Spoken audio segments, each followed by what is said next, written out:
ঢাকা বিশ্ববিদ্যালয়ে আগামী ৯ সেপ্টেম্বর তারিখে হচ্ছে ডাকসু নির্বাচন হতে যাচ্ছে আমাদের, সেখানে ভোট হবে।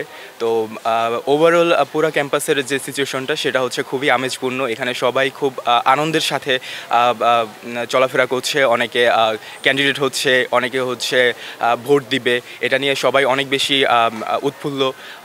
আমাদের হচ্ছে ঢাকা বিশ্ববিদ্যালয়ে যদিও আমাদের প্রতি বছর একবার করে ডাকসু হওয়ার কথা, সেক্ষেত্রে কিন্তু আমরা বিগত বছরগুলোতে সেরকম দেখিনি। আমাদের লাস্ট ডাকসু হয়েছিল 2019 সালে, এর আগে হয়েছিল 1991 সালে।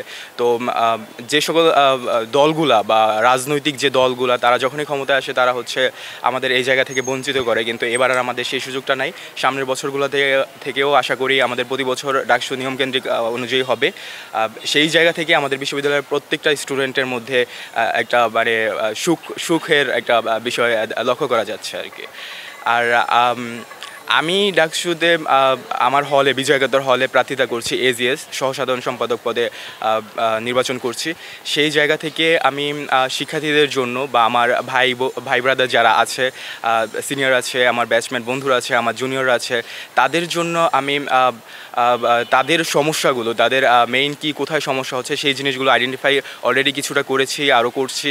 সবার সাথে কথা বলছি, কথা বলে তাদের যে প্রত্যাশা সেই অনুযায়ী আমি কাজ করার জন্য বদ্ধপরিকর। আর তাছাড়া আমার কিছু নিজস্ব প্ল্যান আছে যেগুলো আমি গত 3 বছর ধরে আমাদের বিজয় একাত্তর হলে থেকে দেখেছি। বিগত বছরগুলোতে যেই ছাত্রলীগ ছিল বা হচ্ছে যে রাজনৈতিক প্রভাব ছিল, সেই জায়গা থেকে আমাদের শিক্ষার্থীদেরকে বিভিন্নভাবে বঞ্চিত করা হয়েছে, সেগুলো আমরা দেখেছি। সেই সমস্যাগুলো আমি নিজে ফিল করি। সেই জায়গা থেকে আমার যারা শিক্ষার্থী আছে তারা সবাই ফিল করে, তাদের হয়ে আমি সেই কাজগুলো করতে চাই। সেগুলো আমি সবাইকে নিয়ে আরও চিন্তা করে তারপর হচ্ছে সবাইকে নিয়ে বসে তাদের মতামত জেনে তাদের সমস্যা কোথায় হচ্ছে, কীভাবে হচ্ছে, অ্যান্ড সেগুলোর সমাধান কী হবে তাদের মতামতের ভিত্তিতে আমি সেগুলো নিয়ে কাজ করার চেষ্টা করবো সবাইকে নিয়ে ইনশাল্লাহ। আমি যদি নির্বাচিত হই তাহলে আমি সর্বপ্রথম যে কাজগুলো করবো 24-25 সেশনের শিক্ষার্থীদের জন্য নবীনবরণ কনসার্ট, পরবর্তীতে হলে আমরা উন্নত পাঠচক্রের জন্য আমরা হলে সাহিত্যিক এবং শৈল্পিক আমরা প্রায় বেশ কিছু বুক কালেকশন দিতে চাই, যেখানে খুবই বেশ ভালো একটা বুক সার্ভের মাধ্যমে আমরা চাচ্ছি যে একটা ভালো বইয়ের ভান্ডার আমরা তৈরি করতে পারি। কারণ আমি এটাও অভাববোধ করেছি যথেষ্ট পরিমাণ পাঠচক্র বা বই পড়ার সেই স্পেসটাও এফরমান হলে একটু কম। সেই জায়গা থেকে আমি সকল শিক্ষার্থীদের মতামতের ভিত্তিতে এটারও কাজ শুরু করেছি। ইতোমধ্যে বাংলা একাডেমি এবং ঢাকা বিশ্ববিদ্যালয় সাহিত্য সংসদের সিনিয়ররা আমার সাথে এই জিনিসটিতে সহমত জানিয়েছেন এবং তারা আমাকে বলছেন যে এটা খুবই ভালো উদ্যোগ এবং তারা আমাকে এই কাজে সহযোগিতা করছেন। এটি একটি বিষয়। এবং অবশ্যই যেন হলে সাংস্কৃতিক কার্যকলাপ এবং সাংস্কৃতিক সংগঠনগুলোতে যেন কোনো লেজুরভিত্তিক রাজনৈতিক সংগঠন তাদের প্রভাব বিস্তার না করতে পারে, সেটা থাকবে আমার প্রধান এজেন্ডা। আমি ব্যক্তিগতভাবে একজন নির্দলীয় অরাজনৈতিক একজন ব্যক্তি। সংস্কৃতিমনা কার্যক্রমের জন্যই আমি চাচ্ছি যে এই পোস্টটিতে আমাকে সবাই ভোট দিক, এবং আমি বিশ্বাস করি যদি সকলে আমাকে সহযোগিতা করে তাহলে ইনশাল্লাহ আমি পাশ করব এবং সকলের কাজের জন্য যে মানে আমি যদি নির্বাচিত না হই তবুও আমি যেগুলো চাচ্ছি সেগুলো কাজ করে যাব, কিন্তু যদি আমি নির্বাচিত না হই তবুও আমি এই কাজগুলো করব। এবং তবে নির্বাচিত হলে আমি সেক্ষেত্রে যেটা হয়তো আমার 6 মাস সময় লাগতো সেটা 6 সপ্তাহে চলে আসবে, সেটা প্রতিনিধিত্বের কারণে হোক আর যে কারণে হোক। ইনশাল্লাহ আমি বিশ্বাস করি যে এফরমান হলের প্রতিটি শিক্ষার্থী আমাকে ভোট দেওয়ার ব্যাপারে তাদের সুদৃষ্টি রাখবে।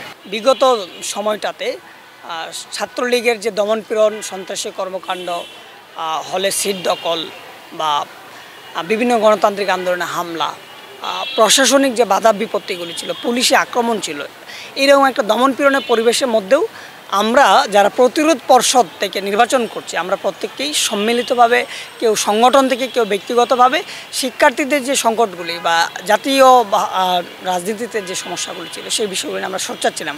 আমরা প্রথম বর্ষ থেকেই প্রশাসনিক তত্ত্বাবধানে সিট বন্টন, আবাসন সংকট সমাধান, ক্যান্টিনগুলিতে ভর্তুকি দেওয়ার মাধ্যমে খাবারের দাম কমানো, মান বাড়ানো, মেডিকেল সেন্টারকে আধুনিকায়ন করা, রেজিস্ট্রার বিল্ডিংকে আধুনিকায়ন করা, লাইব্রেরিতে পর্যাপ্ত পরিমাণ আসন সংখ্যা নিশ্চিত করা এবং লাইব্রেরিকে আধুনিকায়ন করা, সেমিনারগুলিকে আধুনিকায়ন করা, বা প্রত্যেকটা ফ্লোরে ডিপার্টমেন্টে হলের ফ্লোরগুলিতে পানির ফিল্টার দেয়া, বিশ্ববিদ্যালয়কে ইন্টারনেট সার্ভিসের আওতায় আনা, বা এইরকম যে সংকটগুলি আছে, আমরা দেখছি যে ঢাকা বিশ্ববিদ্যালয় 100 বছরের পুরনো একটা বিশ্ববিদ্যালয়, কিন্তু সেখানে এখনও ক্লাসরুম সংকট আছে, গবেষণা খাতে পর্যাপ্ত পরিমাণ বরাদ্দ নাই, এবং যতটুকু বরাদ্দ আছে সেটা যথাযথভাবে ব্যবহার হচ্ছে না। সেটার কারণে কিন্তু বিশ্ববিদ্যালয় আন্তর্জাতিক মানে যে বিভিন্ন র্যাঙ্কিংগুলি সেখানে খুবই পিছিয়ে আছে।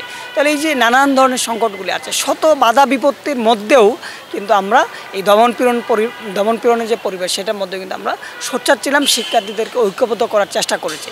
আমরা এই প্রতিরোধ পর্ষদ থেকে যারা নির্বাচন করছি, আমি আপনাদেরকে এই আশ্বাস দিতে পারি, আমরা নির্বাচিত হই বা না হই, সামনের দিনে আমরা শিক্ষার্থীদের এই দাবিগুলি নিয়ে সোচ্চার থাকবো, শিক্ষার্থীদেরকে ঐক্যবদ্ধ করতে, সংগঠিত করতে আমরা প্রাণপণ চেষ্টা চালিয়ে যাব।